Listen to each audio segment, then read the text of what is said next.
Welcome to law in short and आज हम लोग डिस्कस करने वाले हैं about the doctrine of reasonable foreseeability. Now the doctrine of reasonable foreseeability is rooted in the tort of negligence. जब हम tort of negligence की बात करते हैं तो जब हम कंपनसेशन लेना चाहते हैं किसी नेग्लिजेंट एक्ट जो हमारी तरफ हुआ है तो हम क्या देखते हैं कि कोई एक्ट हुआ है, उससे मेरी कोई राइट हार्म हुई है और मैं उसके लिए कंपनसेशन मांग रहा हूँ।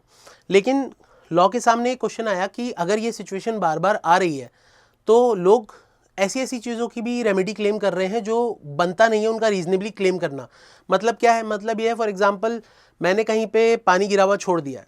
अब मेरी रीजनेबलनेस ये कहती है कि कोई फिसल के गिर सकता है, लेकिन अगर कोई फिसल के गिरा और उसने किसी लैडर के पैर लगा दिया, वो लैडर गिरी किसी के सर पे और वो आदमी मर गया जिसके सर पे लैडर गिरी, तो एक फार फेच पॉसिबिलिटी है जिसको एक रीजनेबल आदमी कभी सोच नहीं सकता है।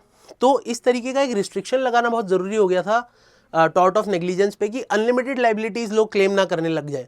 तो ये रीजनेबलनेस का लिमिटेशन इसके ऊपर लगा कि एक रीजनेबल प्रूडेंट मैन जिस हद तक सोच सकता है, एक फोर्सी कर सकता है एक सिचुएशन को, वहीं तक लाइबिलिटी क्रिएट की जाएगी।